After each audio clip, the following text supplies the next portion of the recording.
दृष्टि CUET warriors. सो कैसे हैं आप लोग? A very warm welcome at the दृष्टि CUET channel again.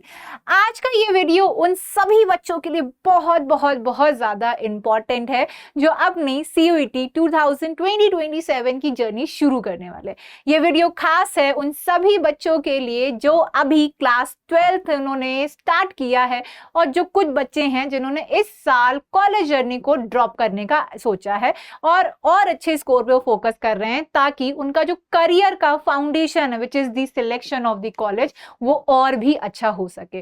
So this video is for all those student who are in the class 12th and who are targeting the CUET UG 2027 for the commerce segment. So अब यहाँ पे हम बात करते हैं 11th 12th के बच्चों के लिए भी, जो 11th के बच्चे भी अभी से थोड़ा देखना चाहते हैं। 12th के बच्चों के लिए तो ऑब्वियसली ये वीडियो बहुत इंपॉर्टेंट है। एंड यहाँ पे हम बात कर रहे हैं टॉप नॉच कॉलेज के ऑलरेडी फ्यूचर सिलेक्टेड स्टूडेंट्स की। मुझे पता है आप लोगों का dream college SRCC, SSCBC, Hindu, Hansraj जैसे कॉलेज हैं, क्योंकि वहां से ऑलरेडी बहुत ही अमेजिंग प्रोमिनेंट पर्सनालिटी के लोगों को हम जानते हैं जो आज अपनी लाइफ में बहुत अच्छा कर रहे हैं, बट उनका ये फाउंडेशन बहुत अच्छा था।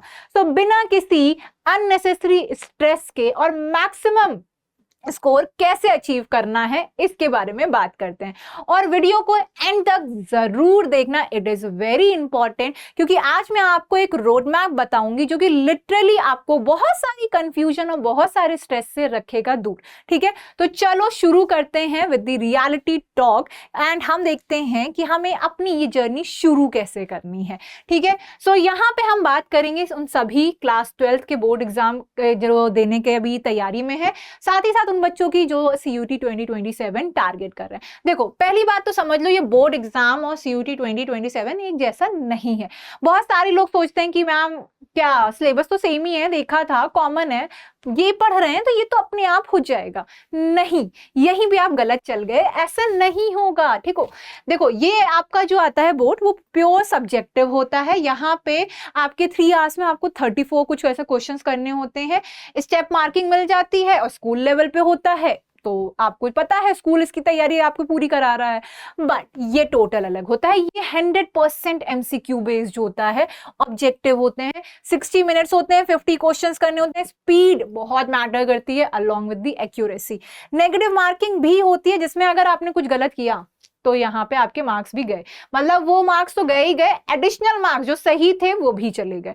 ठीक है, एंड उसके साथ साथ जो एप्लीकेंट्स हैं, ये सिर्फ स्कूल लेवल पे नहीं है, आपका जो कंपटीशन आप फेस कर रहे हो वो बहुत सारे लोगों से, लाखों लोगों से है। ठीक है, तो आज की ही डेट में अगर हम देखें, इस बार भी CUET के जो एप्लीकेंट्स है वो पिछले साल के कंपेरिजन में बहुत ज्यादा थे, तो अब नेक्स्ट ईयर तो ये और ज्यादा टफ होने वाला, इसीलिए ये वीडियो आपके लिए, ताकि आपको एक एज मिल सके। ठीक है, तो सबसे पहले अगर हम बात करें, सबसे एक ऑनेस्ट क्वेश्चन मैं यही करूंगी, कितने स्टूडेंट्स ने ये ऑलरेडी सर्च कर लिया है गूगल पे, यूट्यूब पे, कि इस बार का CUET देखने के बाद what's the best CUET strategy for the 2027, how to crack it in 1 day, how to crack it in 6 months, can I get in the SRCC in just 1 day, or is NCERT enough, and which YouTube channel is best? आप already एक अच्छे platform पे हैं तो उसकी तो tension आपको लेनी नहीं है। ठीक है, कमेंट सेक्शन में जल्दी से मुझे ये सारी बातें बताओ कि आप किस चीज पे अभी स्ट्रेस कर रहे हो। देखो, मैंने यहाँ हर साल देखा है, एक पैटर्न देखा है, बट उस पैटर्न में साथ ही साथ कुछ चेंजेस भी लाने पड़ते हैं। अब देखो, पैटर्न बच्चों का भी होता है जैसे एग्जाम का होता है। कुछ बच्चे होते हैं जो कहते हैं कि 10 बुक ले ली, मतलब 1 हफ्ते पहले पढ़ लेंगे, 15 टेलीग्राम चैनल ज्वाइन कर लिए, 15 यूट्यूब के चैनल से पढ़ाई कर ली, एंड बहुत सारे टाइम टेबल फॉलो कर लिए, पहले दिन के लिए कुछ और, अगले दिन के लिए कुछ और बहुत सारी मोटिवेशनल वीडियो भी देख ली, पर प्रैक्टिस वो नहीं करी। तो एट द डे एंड वो क्या एंड अप करते हैं, confusion. And then here you are, जो कि ऑलरेडी अगले साल के लिए आप प्रिपेयर्ड हो रहे हो, आप देख रहे हो बेस्ट स्ट्रैटेजी क्या होगी, आप पैटर्न के बारे में जान रहे हो कि एग्जाम का पैटर्न क्या होगा, NCERT, PYQ, mock test, revision, repeat mode पे इन सबको कर रहे हो। इससे क्या फायदा होगा, इससे फायदा होगा आपका फाउंडेशन कॉलेज बहुत ही अच्छा मिलने वाला है। ठीक है, तो आज चलो समझते हैं पहले CUET को। तो सबसे पहले ये मिथ तोड़ते हैं कि CUET बोर्ड एग्जाम जैसा नहीं है, CUET आपका भी नहीं है। सीयूईटी आपका कोई क्या कहते हैं ऐसे बहुत ही बड़े लेवल के उसमें जो आपकी बहुत ही ज्यादा सब्जेक्टिव नॉलेज वाले क्वेश्चन, सब्जेक्टिव क्वेश्चंस आते हैं, वैसा भी नहीं है। ये एक एमसीक्यू बेस्ड एग्जाम है, इसमें एमसीक्यू में ही आंसर आएंगे। आपकी कॉन्सेप्ट क्लैरिटी चेक होएगी, मेमोरी चेक होएगी, एक्यूरेसी चेक होगी। इसलिए रिपीटेड रिवीजन बहुत जरूरी है। यहाँ 5-5 पेज नहीं लिखने हैं, यहाँ एक लाइन याद रखनी है, उसी से आपको मार्क्स मिलेंगे। समझ रहे हो कितना मेजर डिफरेंस है? So that's what the real pattern is. देखो यहाँ पे आपको ओवरऑल एग्जाम में क्वेश्चन करने होंगे। जैसे अकाउंटेंसी की बात करें, अकाउंटेंसी में आपको टोटल एक्स्ट्रा क्वेश्चन मिलेंगे 55, तो आपको यहाँ 50 क्वेश्चन करने ही करने हैं। 60 मिनट का आपका टाइमर दे दिया जाएगा, ठीक है। एंड 5 मार्क्स आपको मिलेंगे करेक्ट के लिए और 1 पूरा मार्क्स इनकरेक्ट के लिए कट जाएगा। तो इसीलिए सीयूईटी स्टूडेंट्स आपका स्ट्रैटेजिक एग्जाम है, ठीक है। तो यहाँ पे आपको स्टार्ट करना है जर्नी स्मार्टली, सिर्फ ऐसे पढ़ते नहीं जाना है, ठीक है। मैं आपको बता दूं, बहुत सारे बच्चे सिर्फ सारे चैप्टर सब चीजों को रट्टा मारते हैं, नहीं, यहाँ अंडरस्टैंडिंग डेवलप करनी है। यहीं पे आपका दृष्टि सीयूईटी चैनल बहुत हेल्प करने वाला है। तो मैं आपको बता दूं, सीयूईटी की सबसे बड़ी भयानक डेंजरस मिस्टेक यही होती है, स्टूडेंट पढ़ते जाते हैं, उनसे सिर्फ और सिर्फ रोट मेथड से पढ़ते जाते हैं और फिर रिवाइज भी नहीं करते और उनमें अंडरस्टैंडिंग नहीं डेवलप करते और फिर बोलते मैम हमारे स्कोर में तो कमी आ रही है। एंड एग्जाम हॉल में कुछ नहीं याद रहता, ठीक है। तो जो भूल गए उनके लिए कुछ नहीं हो सकता, बट अब आपको यहां ध्यान रखना है, revision is more important and the time is quite enough, ठीक है। क्लियर? चलो देखो, क्वेश्चंस आपको अकाउंटेंसी के अगर मैं बताऊं तो मैं आपको पैटर्न बताया, एमसीक्यू बेस्ड एग्जाम रहेगा। अगर अकाउंटेंसी की बताएं तो आपको कुछ एक्स्ट्रा 55 क्वेश्चंस मिलेंगे, एडिशनल क्वेश्चन क्यों? क्योंकि आपको मिल जाता है चॉइस टू पिक वन, ठीक है। चॉइस टू पिक वन आपका किससे रिलेटेड होगा? It will be related to financial accounting, financial statement analysis और कंप्यूटराइज अकाउंटिंग, ठीक है। इनमें से आपको कोई 5 क्वेश्चन करने होंगे, आपको अटेम्प्ट 5 करने होंगे आउट ऑफ 10, ठीक है। क्लियर? अब यहाँ पे ये कंपलसरी सेक्शन है जिसमें पार्टनरशिप और कंपनी अकाउंट्स तो आना ही आना है। This is the mandatory part जो आपको देखना ही है, ठीक। सो ये रहा पहला सब्जेक्ट, कोर सब्जेक्ट, जो कि आपको ध्यान रखना है, जो कि पूछा ही पूछा जाएगा। These are the subjects. अगर आप कॉमर्स के बच्चे हो, बीबीए, बीकॉम ऑनर्स, इन सब के लिए टारगेट कर रहे हो, ठीक है, तो ये accountancy can be one of the core subject जिसको आपको ध्यान देना ही देना है। तो देखो ये तो था अकाउंटेंसी का थोड़ा, ठीक है।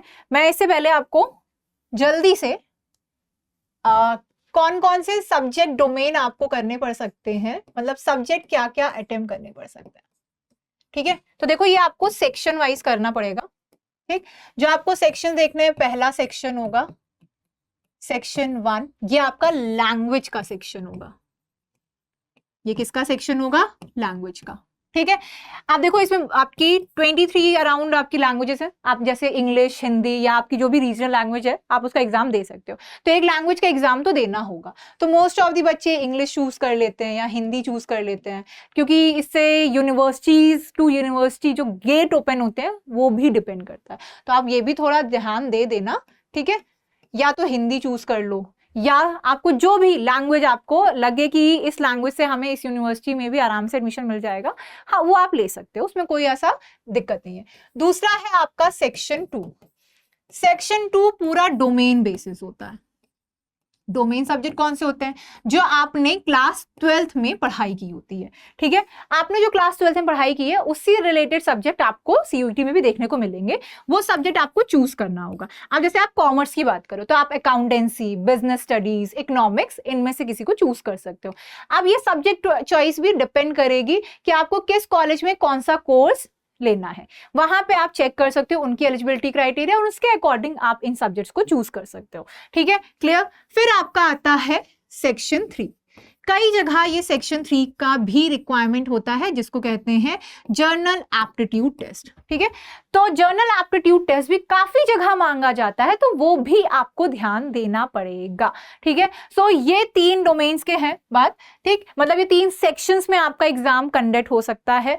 आप एक लैंग्वेज सेक्शन दोगे, एक डोमेन सेक्शन दोगे और एक जर्नल एप्टीट्यूड। अब बात कर लेते हैं कॉमर्स स्पेसिफिक के। तो देखो यहाँ पे मैं आपको बताऊंगी अकाउंटेंसी एंड बिजनेस स्टडीज के बारे में।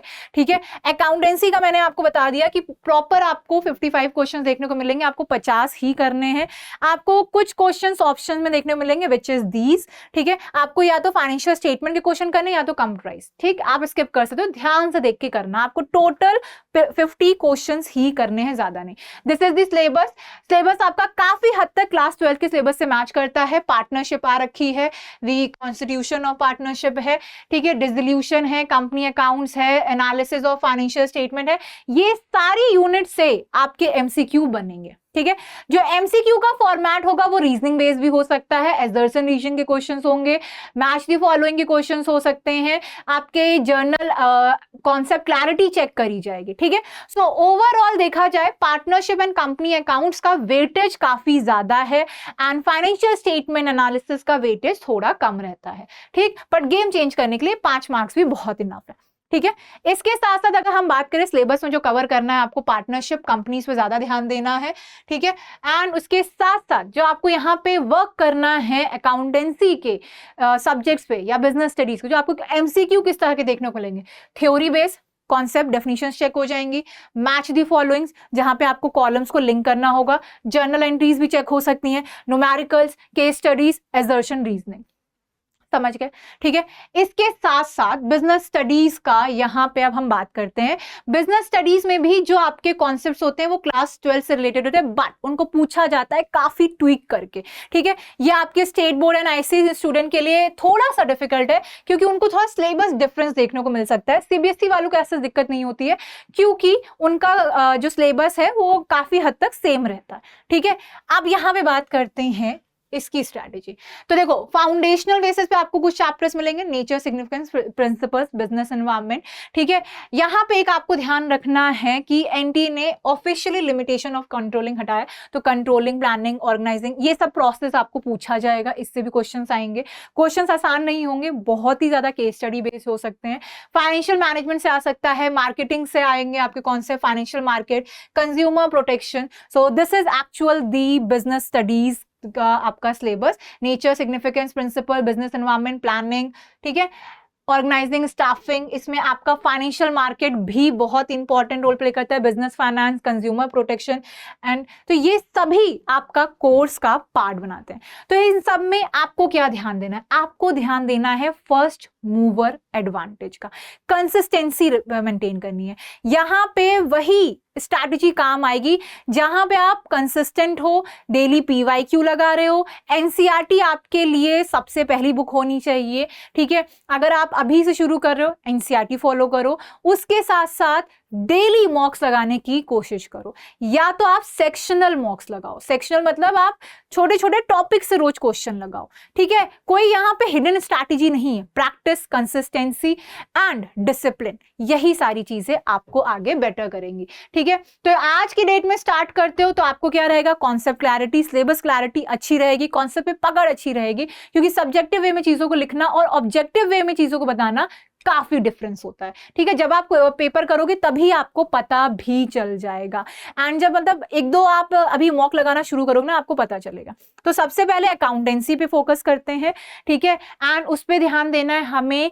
बहुत सारे ऐसे कॉन्सेप्ट जो कि हम 12th में स्किप करते हैं, क्योंकि उससे डायरेक्ट क्वेश्चंस नहीं आते। ठीक, अकाउंटेंसी ऐसे आपको अगर स्कोरिंग लग भी रहा हो, बट यहां पे काफी ऐसी चीजें हमें ध्यान रखनी है जो कि हिडन है, लाइक पार्टनरशिप में, गुडविल में, रिटायरमेंट में, डेथ में, कंपनी अकाउंट्स में, cash flow statement, ratio analysis.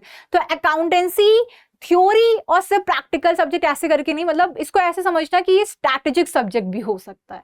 ठीक है, हमें इसे ऐसे नहीं पढ़ना है कि हमने इसकी कुछ थ्योरी पढ़ ली, कॉन्सेप्ट रट लिए, नहीं, कॉन्सेप्ट समझिए, अंडरस्टैंडिंग लाइए, क्लैरिटी लाइए, क्वेश्चंस करिए, एमसीक्यू फॉर्मेट में करिए, फिर उसे कांस्टेंट बेसिस पे रिवीजन करते हैं। ठीक है, क्लियर? जो लोग बाद में स्टार्ट करेंगे उनके लिए हमेशा हमेशा एक डिफिकल्टी होगी, क्योंकि वो पैनिक कर रहे होंगे। Syllabus mapping is very much important, उसके साथ स्पीड टेस्ट आपको डेली बेसिस पे करनी है, ठीक है? एंड CUET 2027 में मास्टरी भी आप तभी कर पाओगे जब आप अपने कॉन्सेप्ट्स पे, टॉपिक्स पे एक अच्छी अंडरस्टैंडिंग, कॉन्सेप्ट क्लैरिटी रखोगे, तभी जाके आगे जाके आपको 2027 के एग्जामिनेशन में एक एज मिल पाएगी। Okay, so now let's move ahead. तो ये तो मैंने आपको बता दिया कि आपकी स्ट्रैटेजी क्या होनी चाहिए, और अभी से आपको क्यों शुरू करना है। देखो बहुत सारे कॉन्सेप्ट्स हैं, साथ साथ क्लास बोर्ड की तैयारी भी है, एंड इस बार आपको लगा ना कि कहीं ना कहीं आपके कॉन्सेप्ट्स वीक हैं, तभी आपने शायद ड्रॉप भी लिया है, ठीक है? तो अब अगर बात करें ये सभी चीजों पे वर्क कैसे करना, मैंने आपको बताया PYQ is your best friend. NCERT को आपको एकदम दिल के पास रखना है, पढ़ाई करनी है उसकी। MCQs और मॉक्स आपको डेली लगाने, टॉपिक वाइज लगाओ और अच्छी बात है। अब इन सब की चीजों के लिए आपको सोर्स जानना होगा। सो सोर्स इज अस, दृष्टि CUET का कैंपस बैच। यस, यहाँ पे हम आपको हेल्प करेंगे in all way to achieve your desire college in the commerce domain. तो यहाँ पे आपके लिए दृष्टि CUET लेकर आए campus batch at a very reasonable cost, जहां आपको कंप्लीट कोर्स कवरेज मिलेगा, ठीक है? आपके जितने भी सिलेबस, आपका चाहे वो सेक्शन 1 से रिलेटेड हो, सेक्शन 2 से हो, सेक्शन 3 से हो, complete coverage, daily live classes हैं। PYQ मॉक टेस्ट की भी अब आपको चिंता नहीं करनी है, टॉपिक वाइज आपको क्वेश्चन मिल जाएंगे, PDF मिल जाएंगे, ठीक है? एंड उसके साथ साथ आपको एक full fledged doubt support session भी मिलेंगे। आप व्हाट्सएप पे भी अपने डाउट पूछ सकते हो। आपको लगे कि आपको किसी क्वेश्चन में दिक्कत हो रही है, आपका कॉन्सेप्ट नहीं समझ में आ रहा, बहुत सारी क्वेरी है, तो दिस इज फॉर यू, ठीक है? तो doubt resolution, PDFs, mock test, dream college focused आपको कैंपस बैच में मिलेगा, ठीक है? तो ये उन सभी बच्चों के लिए जो सिर्फ और सिर्फ CUET टारगेट कर रहे हैं। बट यहाँ पे हमारे पास एक बैच और है, दी फ्यूजन बैच, ठीक है? This fusion batch is for all the students जिनके बोर्ड एग्जाम भी हैं और CUET भी है। यहाँ पे तो हमने CUET की कंप्लीट प्रिपरेशन बता दी कि अगर आपको सिर्फ और सिर्फ CUET की तैयारी करनी, but I know there are many student जो कहेंगे मैम कितनी तैयारी करें, बोर्ड्स भी तो है, वो कौन देखेगा अगर अभी से CUET में लग जाएंगे। डोंट वरी, दृष्टि गॉट यू कवर्ड। दृष्टि CUET पे आपको मिलेंगे दोनों तरह की तैयारी। यहाँ पे हम आपको कंप्लीट स्कूल के लिए भी रेडी रखेंगे, और साथ ही साथ स्कूल के बोर्ड एग्जाम के बाद ये जो आपका CUET का एग्जाम आने वाला है, इसके लिए भी हम आपको आज की डेट से ही रेडी रखेंगे। यहाँ पे आपको daily classes, PYQ along with the school content and with the CUET content, PDF CUET school दोनों का मिलेगा। उसमें भी आपके सारे सब्जेक्ट्स कवर होंगे, जो भी आपके कॉमर्स के स्पेशलाइज सब्जेक्ट हैं वो, और जो आपके कॉमन सब्जेक्ट्स हैं वो भी कवर होंगे, ठीक है? And along with the CUET sections, ठीक है? एंड यहाँ पे आपको same WhatsApp doubt support and PDF along with the आपके जितना भी कोर्स कंटेंट है, PYQ है, वो तक आपको मिलेंगे। So see, this is how we are going to provide you help on the constant basis in a manner so that you can achieve your all target, whether it is related to school, whether it is related to the college. So यहीं पे मैं आपको इस session को and करती हूँ। तो आपको ध्यान रखना है कि आपको NCERT पे ध्यान देना है, अपने नोट्स बनाने हैं, क्लासेस रेगुलरली करनी है, रिविजन्स पे ध्यान देना है। दोनों तैयारी को ध्यान में रखते हुए आपको बोर्ड्स की भी तैयारी करनी है, आपको CUET की भी तैयारी करनी है, क्योंकि दोनों का सिलेबस भले ही सेम हो सकता है काफी हद तक, बट क्वेश्चन पूछने का तरीका बिल्कुल डिफरेंस है। So that's all for this session बच्चा लोग। I hope you have got the main crux of the point कि आपको तैयारी कैसे करनी है, कैसे आपको यहाँ पे आगे बढ़ना है, and what will be the best for you. तो बस यहाँ पे दृष्टि CUET की पूरी फैमिली आपका साथ देगी। हम सारे टीचर्स आपको इसी तरह से हेल्प करेंगे the whole year, so that you can achieve your target very well.